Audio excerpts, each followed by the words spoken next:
Good morning, everyone. Treasure Troller here from the mask-wearing militant state of Michigan, where we are under the dictatorship of Gretchen Whitmer.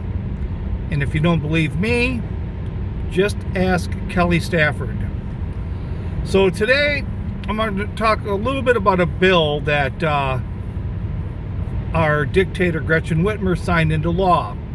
On the surface, it sounds righteous in some ways, and in another way it's just kind of nonsense. And that is, she signed a bill into law that allows college athletes in the state of Michigan to make money off their name, likeness, and reputation. So that sounds all fine and dandy, but when you read a little bit farther into the details, it becomes rather clear that this is a situation that came up a couple years ago. So they can't make money off apparel that, for instance, they can't make money off in Nike if Nike is supplying the uniforms. They can't make any kind of money off the logos, so they're not going to be able to create their own t-shirt website with the, let's say, USC on it with their name on the back or their jersey number. They're not going to be able to do that. They're not going to be able to talk about anything that represents the conference. So really, anything that has to do with being a student athlete is not what they're going to be allowed to do. So it really brings up what happened, and not to mention the NCAA still does not allow student athletes to make money, that are on scholarship. Now, they did make a compromise, and that sort of brings up the unofficial case of the NCAA, University of Florida versus Donald De La Haye. I don't expect most of you, if any of you, to know about this, but Donald De La Haye was, at that point in time, probably the second string kicker / punter at the University of Central Florida, and he had a YouTube channel. And he would be showing him kicking. He would occasionally have some of the other UCF football players on it, or even basketball players. It was a lot of kicking. They were at the college kicking, and then they threatened to take away his scholarship.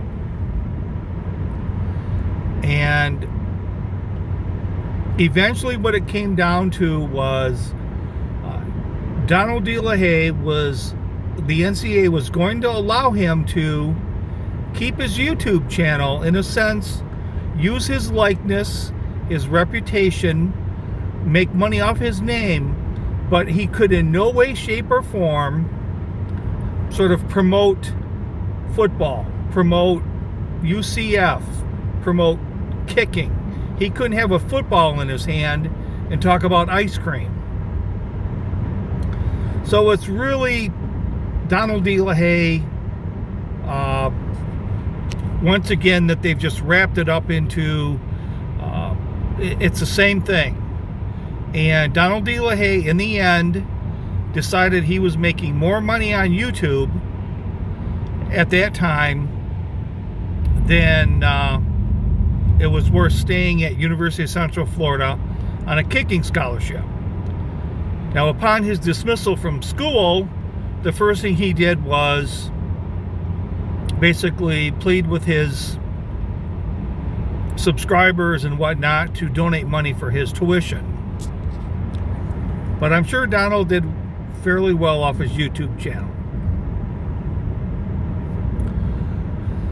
So I think in some respects it's a lot to do about nothing. I seriously doubt the number one player on the water polo team is going to make as much money as the starting quarterback. I do think it offers some players. For instance, I think if I was a really good Division I prospect for basketball or football, I'm thinking USC, UCLA. Notre Dame is, I guess, fairly close to Chicago. Northwestern is in Chicago. There's nothing good about Ohio State, so I would avoid Ohio State at all costs. Michigan has the big three auto companies. So I think some schools, kids are going to start looking into the parlay situation rather than the starting time will be one thing, maybe the national recognition or the prestige of the school, but also how close they are to being able to market themselves. I think a better solution all along, I don't know if they do this anymore. They probably do. They probably call it something different. Is I think student athletes, and they can, I guess, use their discretion between walk-ons and partial scholarships and full scholarships. I think that they should be allowed to be paid work study. They part of some financial aid packages when I was in school was aside from a loan or a scholarship, you could also make the money up in work study, where if you agreed to work study, they found you a job, usually scrubbing pans in the kitchen. But I think football players should be allowed, say, 30 hours a week of pay, and it would be under work study. I think that's a better solution, but that's just me. So they can talk to agents. They're actually allowed to talk to agents in this. So it's rather interesting. The one benefit from this may be if you're a really good football player and happen to have the rugged good looks of Treasure Troller or Carson Palmer, that maybe you could get a clothing and modeling through school and avoid all the concussions that come along with playing professional football and just not play in the NFL. So there is that aspect to maybe some players can avoid the injuries and still have a nice income come out of this. But I think for the most part, maybe some guys can sell their music on YouTube or start YouTube channels and make some money.